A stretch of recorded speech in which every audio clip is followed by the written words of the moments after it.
Hola hermanos, ¿cómo están? Dios les bendiga. Les envío un saludo.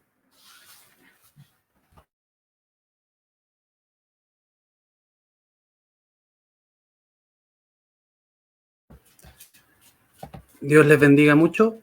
Estamos acá reunidos nuevamente para poder estudiar la palabra de Dios, para poder compartir. Dios bendiga ahí a la pastora, Talía, pastor, Carmen Garrido. Sean todos muy bienvenidos para que podamos estar hablando un poco de la palabra de Dios. Bueno, el título ya nos deja algo sobre la fe que confesamos. Cada uno de nosotros está acá conectándose, está escuchando, y nos congregamos cada domingo por una fe en la que creemos, una fe en la que confiamos y que también profesamos, ¿ya? Y confesamos. Pero, ¿cuáles son los fundamentos de esta fe? ¿Cuáles son esos inicios, esos orígenes que produjo que nosotros estuviéramos hoy acá? Que nos den esa fortaleza, que nos den esas vivencias y esas experiencias para poder estar hoy fortalecidos, para poder pasar tribulaciones. ¿Cuáles son esos inicios? ¿Cuáles son los fundamentos? ¿Por qué nos bautizamos? Por ejemplo, ¿por qué cada cierto tiempo tomamos vino y comemos pan? Los orígenes de las cosas en las que vivimos, los orígenes de las cosas que creemos. ¿Por qué debiese yo creer a cierto personaje, a cierto predicador, a cierto pastor? No es simplemente creer por creer, no es simplemente creerle porque es el hermano tanto, o es el pastor y este pastor, o este obispo, ¿cierto? Sino que todo lo que nosotros creamos y escuchemos debe estar fundamentado en la Escritura. Por ejemplo, hay un personaje en la era patrística que era Basilio el Grande, y él creía, en cierta forma hablando de la Escritura, y la Escritura no tan solamente como libro o como texto, sino que una escritura inspirada. Y él creía, y claramente nosotros en cierta forma también lo creemos, el hombre está manchado, está enfermo, él lo veía como una enfermedad. El hombre es un alma enferma por el pecado. Y la única forma de ser sanado es por medio de las escrituras, ¿ya? O sea, la utilidad de la escritura no es tan solo leerla y llenarnos de conocimiento, sino que también trae consigo esta sanidad interior para nuestra alma. Por lo tanto, la fe que confesamos nosotros el día de hoy está basada en una escritura, en un texto, que nosotros tenemos una Biblia de 66 libros, la Biblia hebrea y el Nuevo Testamento, predicado por los apóstoles, por los nuevos creyentes, por una iglesia, por algo que se fue moviendo por medio del primer siglo y que para nosotros debiese ser conocido, ¿ya? Nosotros debiésemos experimentar lo que ellos experimentaron. Normalmente mis predicaciones se tratan de este paralelo entre lo que vivió la iglesia en sus inicios y lo que estamos viviendo nosotros hoy. Cómo nosotros podemos predicar, aprender y anunciar las cosas que nosotros vemos es reflexionando como la iglesia reflexionó. Por ejemplo, nosotros tenemos una respuesta a la actualidad, a lo que vivimos en el día a día, pero una respuesta que fue dicha por Pablo, por ejemplo, o por Pedro, hace 2000 años atrás. ¿Cómo es posible que nosotros sigamos trayendo a nuestro tiempo, al siglo XXI, y que nos sigan sirviendo estas enseñanzas que fueron del primer siglo? Entonces todo esto nos lleva y nos da a nosotros una fortaleza espiritual, nos ayuda a creer, nos ayuda a fortalecernos, a entender los tiempos y entendiendo que nuestro tiempo acá es solamente un peregrinaje, ¿cierto? Nuestra vida puede acabar, como comenzó en algún momento, también puede acabar en cualquier momento, en cualquier instante. Por lo tanto, esta vida es pasajera, es como un viento soplando el polvo, ¿cierto? Hay una canción que hace referencia a eso. Por lo tanto, nuestra vida espiritual es la que necesita ser beneficiada. Como punto uno tenemos la escritura como texto inspirado, como un texto divino. Hay que entender varias cosas. Por ejemplo, que la Biblia no cayó del cielo, ¿ya? No es algo que escribió Dios directamente, sino que nosotros sabemos que por medio del Espíritu de Dios, fue que inspiró a ciertos autores a escribir la Biblia, pero aquí hay hartos detalles y hartas características que claramente no vamos a poder resolver en estos momentos, pero sí que son importantes que queden claras. Por ejemplo, hay diferentes tipos de inspiración. Más allá de que usted crea uno o que posiblemente no los conozca, va a llegar un momento donde vamos a hacer un estudio en la iglesia y tenemos pensado analizar estos puntos y la fe, ¿ya? La iglesia no siempre creyó lo mismo, ni todas las iglesias que usted conoce piensan lo mismo tampoco. Existen diferentes denominaciones y cada una de estas denominaciones tiene su propio credo, su propio credo. La iglesia nuestra también tiene un credo y es necesario que los conozcamos y es necesario que lo analicemos y que lo vivamos también.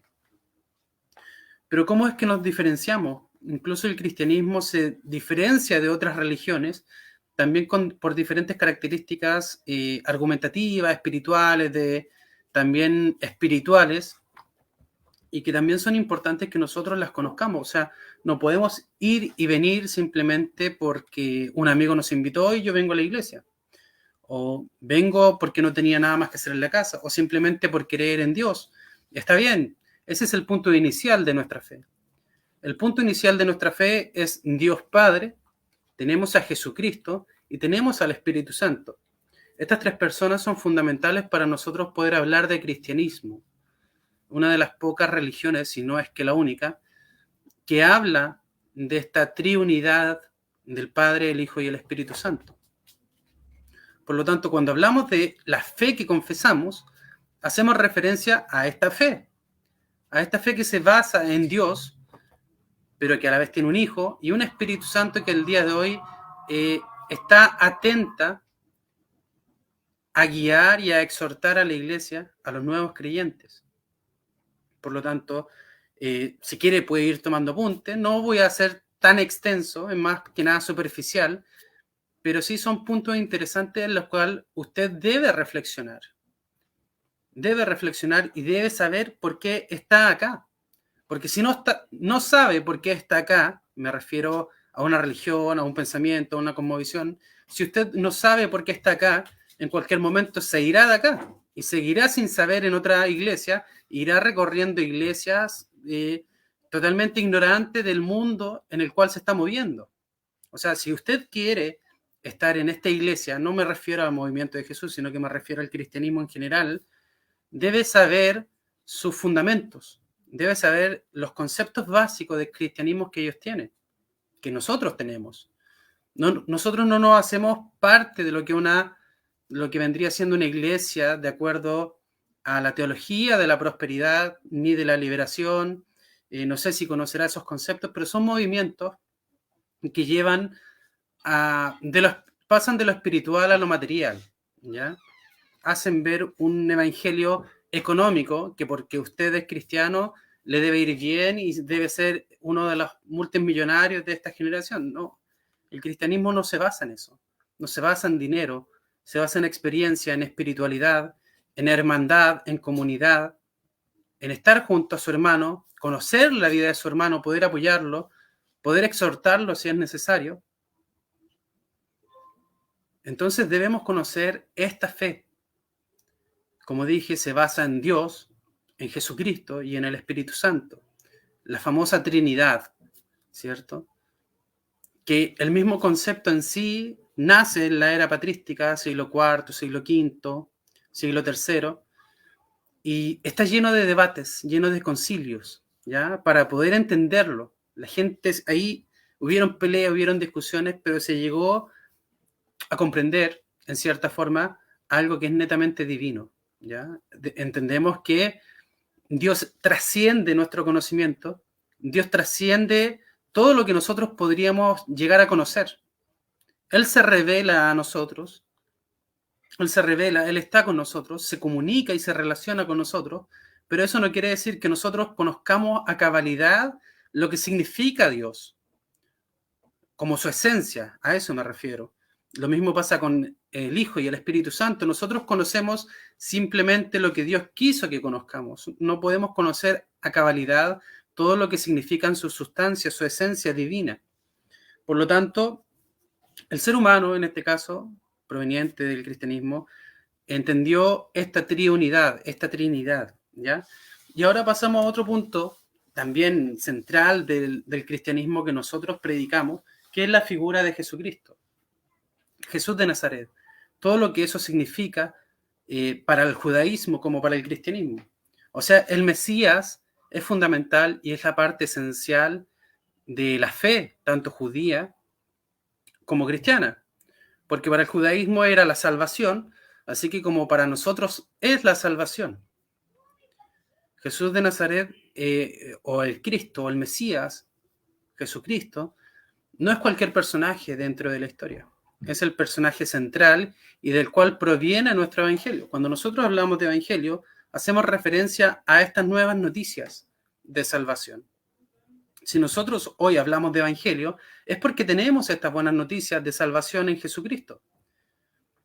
Si bien hoy en día hay muchas discrepancias, a lo mejor respecto a Cristo, algunos no creen que haya existido como personaje histórico, algunos no creen que haya sido el Mesías, algunos no creen esto y esto otro, mas nosotros creemos en esta figura y creemos que la Biblia de Dios nos entrega todas las herramientas y el conocimiento necesario para poder decir, sí, yo creo y sé que todas las cosas que la Biblia dice sobre Jesús son verdad. Nosotros entendemos y creemos que no es tan solamente aquel que murió y resucitó, ¿cierto? Sino que también es el Señor y es Dios. O sea, su esencia, su divinidad trasciende a la historia, trasciende a los mismos acontecimientos y actos que fueron de redención para nuestras vidas. O sea, tenemos como parte inicial Dios Padre y Hijo y el Espíritu Santo. También tenemos la figura de Jesús como objeto, como persona central de este evangelio, de esta predicación, que a nosotros hoy nos da esta libertad, que a nosotros nos da esta esperanza, nos salva, ¿cierto? Jesucristo en la cruz murió y resucitó para que nosotros hoy podamos hablar de una redención, que podamos hablar de que somos salvos, pero ¿de qué somos salvos realmente? ¿Somos salvos de una muerte repentina? No. Así como cualquier persona en el mundo, nosotros podemos morir, ¿cierto? Solamente está en la voluntad de Dios, pero ser cristianos no nos quita de esa muerte, sino que nos quita de una muerte espiritual, una muerte eterna. Nosotros sabemos y confiamos en que resucitaremos, así como Él resucitó. Seremos salvos de la ira de Dios. Esa salvación que en tanto predicamos es escatológica, hace referencia a los momentos finales. Dios va a venir a juzgar al mundo. Y de ese juzgar es que Dios nos va a librar por medio de Jesucristo. Por lo tanto, confiamos en que Jesucristo y su acto redentivo es real y es eficiente para nuestra salvación. Confiamos en Dios, confiamos en que el Espíritu Santo ha llegado, ¿cierto? De acuerdo a lo que dice Hechos, capítulo 1, ¿cierto? Pero mire, no le estaba diciendo los versículos, se me estaban yendo. Usted dirá, el Pablo solamente está hablando y no me entrega nada de Biblia. Bueno, lo que le hablaba respecto a la escritura inspirada la podemos encontrar en 2 de Timoteo 3:16. Se la voy a leer. Toda escritura es inspirada por Dios y útil para enseñar, para reprender, para corregir, para instruir en justicia, a fin de que el hombre de Dios sea perfecto, equipado para toda buena obra. Bajo este versículo es que yo le estaba leyendo el comentario de Basilio, ¿ya? Basilio, que veía la utilidad de la escritura. El mundo antiguo no veía tanto el problema de la divinidad, ¿ya? O la inspiración divina en la escritura, sino que la veía o no le daba ese contraste, ¿ya? Para nosotros debe ser divino, pero para ellos lo veían más como una utilidad. O sea, la escritura es útil, ¿ya? es útil para nuestra vida. De hecho, Gregorio de Nisa, o Gregorio Niceno, hacía lo mismo. También veía la utilidad de la escritura. Por ejemplo, estos son personajes del siglo IV, siglo II, siglo III, de ahí en adelante no recuerdo muy bien, pero están ahí, son parte de los padres de la iglesia, o de la era patrística. Bueno, Gregorio hizo un comentario a lo que vendría siendo el Pentateuco, ¿ya? Y él vio cómo la escritura era fundamental para la vida del cristiano, cómo la vida incluso de Moisés se podía utilizar para la gloria de Dios y para poder llevar un camino recto delante de Dios. Ahora bien, habría que separar varias cosas. Por ejemplo, las historias normalmente no se repiten, pero sí nosotros sacamos las enseñanzas morales y éticas, tanto de la vida de Moisés, de Jonás, de Sansón, por ejemplo, de David, de Josué, de José también. Obviamente no volverán a acontecer, no volverán a acontecer en nuestras vidas, ¿cierto? No es necesario que rodillemos Jericó para que esos muros espirituales actuales caigan, no es necesario tampoco hacer miles de cosas que hicieron los antiguos, Moisés o Noé, ¿cierto? Pero las enseñanzas están, enseñanzas para nuestra vida y que nos ayudan a crecer día a día y por sobre todo conocer a Dios ante todas las cosas. Nuestra fe se basa en eso. Nuestra fe se basa en la experiencia, en el Espíritu Santo. Tenemos el bautismo, ¿cierto? Un bautismo de inmersión en agua, que es fundamental en el cristianismo de los orígenes, ¿ya? Uno de los simbolismos que tenía era atraer miembros. O sea, una vez que usted era bautizado en agua, usted ya se hacía parte de la comunidad, era parte nuestro, ¿ya?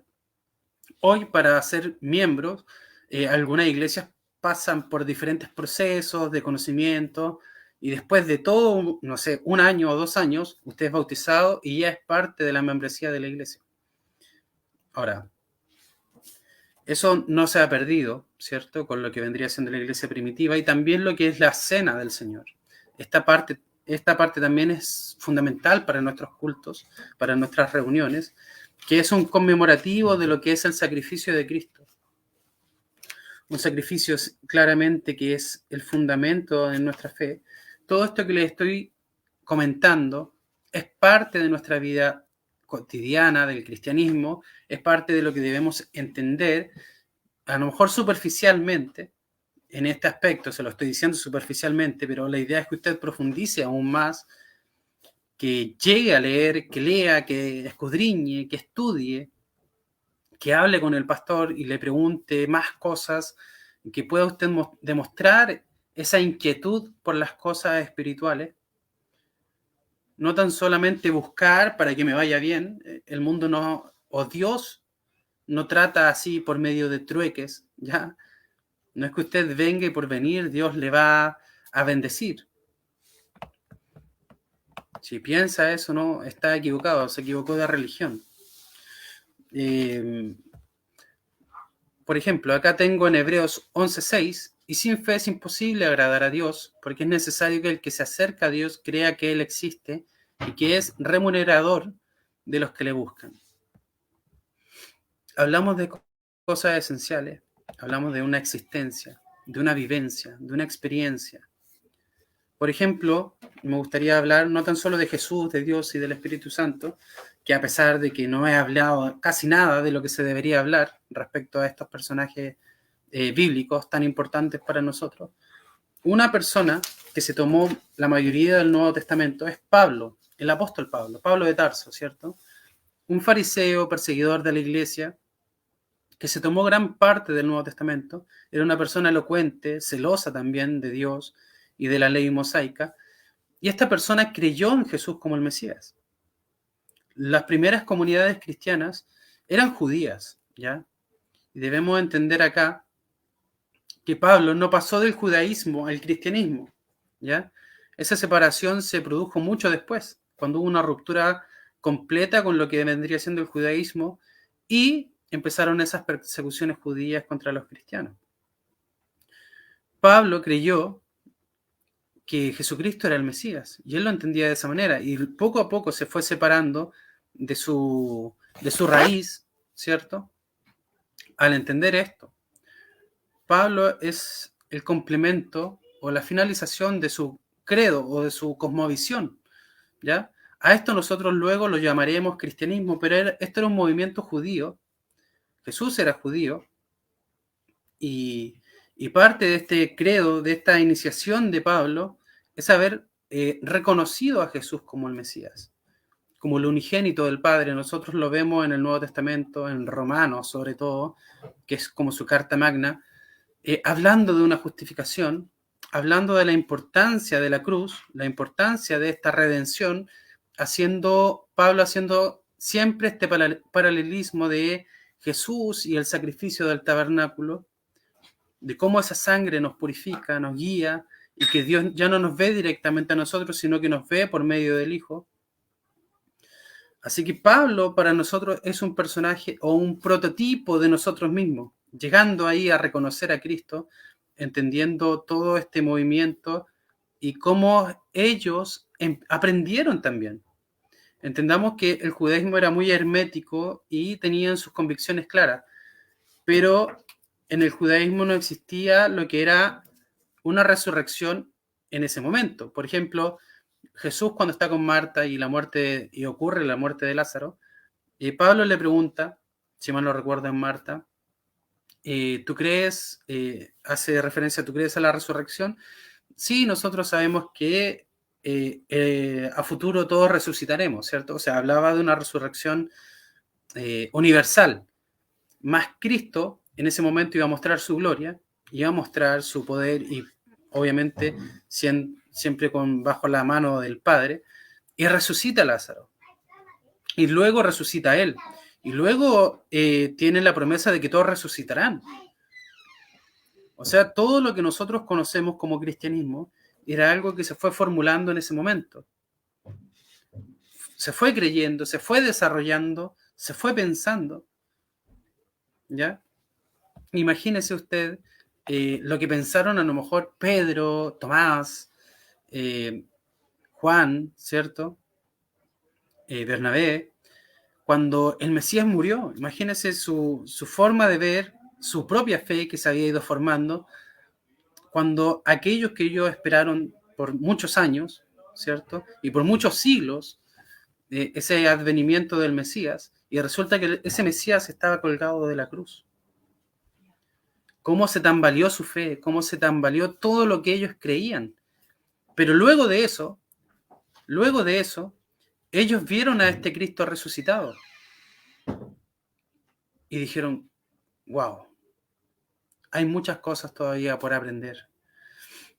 O sea, no lo dijeron literalmente, pero me imagino yo que es lo que pensaron. Después creyeron en esta resurrección, en este Mesías, ¿cierto? Su fe fue moldeándose, ¿ya? Fue moldeándose. Hubieron muchas cosas que empezaron a desarrollar. De hecho, el mismo Pedro, en el libro de los Hechos, nosotros lo vemos con un concepto muy claro de su fe, donde estaban los judíos y estaban los gentiles. Y estas personas no se mezclaban.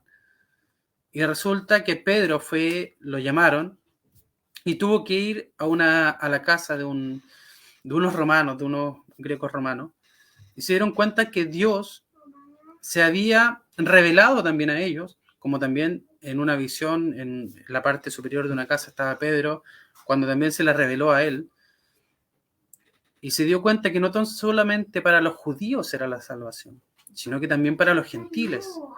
De ahí en adelante abarca Pablo todo lo que esto significa. Pero hay muchas cosas que ellos tuvieron que aprender. Tanto su idea de resurrección, su idea de vida eterna, su idea de salvación, una salvación espiritual, un advenimiento de Cristo nuevamente a juzgar definitivamente a las naciones. Por lo tanto, la fe que confesamos trae consigo muchos beneficios, mucha esperanza, mucha teología, mucho pensamiento de por medio, Hay personas que ya pensaron todas las cosas que nosotros a lo mejor nos hemos esforzado por creer y pensar. Es necesario que busquemos, que leamos, que analicemos, que escudriñemos. No es necesario darse la vuelta completa, ¿ya? Hay un filósofo que dice, cada generación se yergue o se posa sobre los hombros del anterior.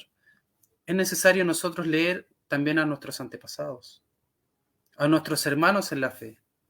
Hay mucha riqueza en la Edad Media, hay mucha riqueza en los primeros años del cristianismo, en el cristianismo de los orígenes. Estamos acostumbrados a leer la Biblia y claramente, y es nuestra regla de fe, pero hay toda una historia. La historia del cristianismo sigue y nosotros somos parte de ella. Por lo tanto, leer a Basilio, por ejemplo, a Gregorio, a Tertuliano, a Martín Lutero, sus vivencias, como ellos también sobrepasaron todos esos desafíos que tenían, puede ayudarnos a nosotros también a sobrepasar los nuestros. Como Martín Lutero y todo su alrededor reformaron y se fueron en contra de una iglesia católica llena de poder, llena de riqueza. Lo mismo pasa con el cristianismo de los orígenes. Cómo este grupo pequeño de personas se fue en contra de toda una cosmovisión judía y romana de aquel tiempo para poder desarrollarse y poder crecer a tal punto de que el Evangelio llegó hasta nuestro continente, hasta nuestras casas, hasta nuestros hogares, hasta nuestra familia. ¿Cómo nosotros vamos a hacer con esta fe que creemos, ¿cierto? ¿Cómo vamos a hacer que llegue y que se desarrolle en nuestro alrededor? Entendiendo los tiempos. Ya no vivimos en el mismo tiempo que vivieron los apóstoles, ni vivimos en el mismo tiempo que vivió la Edad Media, ¿cierto? Hoy estamos en un tiempo que se llama el posmodernismo, donde la gente no es que niega a Dios, sino que lo ignora. A la gente ya no le interesa vivir eternamente. De hecho, quiere dejar de vivir. ¿Cuál es la esperanza que nosotros les vamos a dar? ¿Cómo predicar de la eternidad a aquellos que no quieren ser eternos? Entonces hay muchas preguntas y es necesario que la iglesia comience a dar respuestas. Es necesario que la iglesia empiece a desarrollarse y empiece a sumergirse en su entorno, dejar de estar ensimismados y pensar en nosotros mismos, nuestra propia espiritualidad, sino que esta fe que nosotros confesamos pueda expandirse, pueda ir a los colegios, ir a los trabajos, estar en nuestras casas. No necesitamos estar en una plaza gritando todo el día, aunque también es necesario. Pero el mayor tiempo que nosotros podemos darle es estando en nuestra vida cotidiana. Hace un tiempo me tocó dar una charla o una conferencia al respecto de lo que es la evangelización. Y cómo la evangelización primitiva de la fe cristiana era fundamental para el crecimiento. Ahí sí, se me había ido la imagen. Era necesaria. Por ejemplo, Pablo, no era que Pablo estuviera en todas las esquinas, en todas las calles y pasajes de Jerusalén predicando, sino que parte de sus viajes muchas veces él lo hacía y predicaba en esos momentos. Mientras él estaba trabajando junto a Priscila y Aquila y Prisca, él estaba predicando y así se empezaron a crear las comunidades cristianas. Usted en su diario vivir, en su hogar, es necesario que predique. Y es donde está mayoritariamente. Así que no quiero alargar tanto, quiero que entienda que nuestra fe, que conozca su propia fe, quién es Dios, quién es Jesús, cuál es la función del Espíritu Santo, qué significa el bautismo, la cena, qué significa Jesucristo y de qué somos salvos, por qué debo ir un domingo a la iglesia y por qué la iglesia en la antigüedad se juntaba solamente los domingos, como dice Plinio en una carta a Trajano. Entonces, todo esto debemos conocerlo. Debemos conocer nuestras bases, nuestros fundamentos. Si bien nuestro fundamento o nuestro gran fundamento es la escritura, esa escritura se fortalece con todo lo que es esta historia, con todo lo que es este desarrollo. Amén. Que Dios les bendiga y espero que se haya entendido, espero que lo pueda recibir, entender el desarrollo de cosmovisión de Pablo y cómo es necesario que nosotros nos fortalezcamos día a día en la palabra del Señor. Así que les mando un gran saludo a todos los que se han estado conectando y pudieron y se dieron el tiempo de no escucharme solamente a mí, sino que entender lo que es la palabra de Dios y lo necesario que es tener esta regla de fe y conducta dentro de lo que son las iglesias. Así que Dios les bendiga y nos estaremos viendo ya el domingo, recuerde, a las 11 de la mañana estaremos ahí comunicándonos. Que estén muy bien y que Dios les bendiga, ¿ya? Ahora los voy a dejar con una alabanza para que nos estemos yendo. O sea, yo me estoy yendo. Ya. Que estén muy bien.